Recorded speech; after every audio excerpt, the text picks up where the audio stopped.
Aerox version 1 mga katropa, sinakay nila sa van. So dinala sa atin yung kanilang Aerox kasi ang problema ayaw umandar. Nagre-redundo pa rin, no?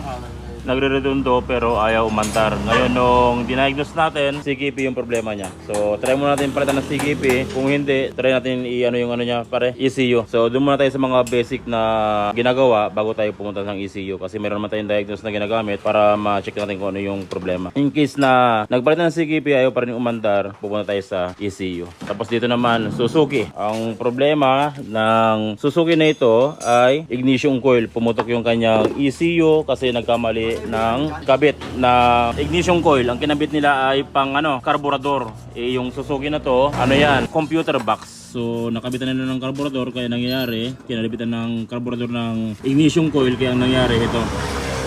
Tumabog. Nabiyak ko. No. Grabe yung pagkasabog nito. So, akala nila kasi ni Barkada, akala nila na yung ignition coil na kinabit ay universal. Pero universal siya, pang carburetor. So, dalawang klase yung ating ignition coil. So, ito yung ignition coil ng fuel injected. Pag ganito yung kanyang itsura, pwede mong gamitin kahit saang fuel injector o kahit saang FI. So, ganito yung itsura ng ating ignition coil na pang FI. May dalawa siyang terminal. So, kung mapapansin nyo, yung pang carburetor at yung pang fuel injected ay magkaiba. Ito yung ating pang-ipay at ito yung ating pang-karburador. So naikabit nila ito, yung naikabit nila sa motor na to na Suzuki, kaya nangyari sumabog yung kanyang ECU.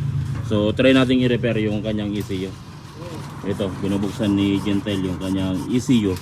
At medyo mahirap-hirap kasi maghanap ng computer box ng ganitong klaseng mga motor. So try natin siyang i-repair. Tapos ito naman ay EDB. So galing pa sa malayo si Bossing. Papaalinis niya yung wiring niya. Galing pa siya sa Bossing, Kainta. Talban. Ay, Montalban Rizal. No, Montalban Rizal. So galing pa si Bossing sa Montalban Rizal. Pumunta sa Lingayen, alas 3 siya na madaling araw bumiyahe. So ang papagawa ni Bossing sa atin ito, yung wiring spaghetti. So iano natin, ililinisin yung kanyang wiring, i-organize. Ito na yung ginawa natin sa ECU ni Bossing. Ito yung pinalitan natin na MOSFET. Pero kung mapapansin nyo, ginawa natin siya ng paraan yung MOSFET niya kasi nasunog ng husto yung kanyang MOSFET. Pagbukas namin ng ECU, wala ka na makita MOSFET dito, pero nagawan pa rin natin ng paraan yung MOSFET niya. Yan. So kung gusto nyo bumili ng mga katropa ng ganitong klaseng MOSFET, ilalagay ko na lang yung link sa baba ng ating video description o kaya andyan sa screen natin yung box ng ating link. I-click nyo lang yan para ma-redirect kayo kung saan mabibili itong legit na ginagamit kong MOSFET. Kapag walang kuryente, ito yung MOSFET na ginagamit ko. MOSFET ng ignition coil.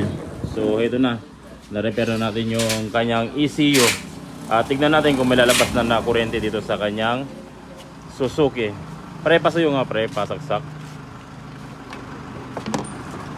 So iwasan yung mga katropa na maglagay ng ignition coil ng pangkarburador.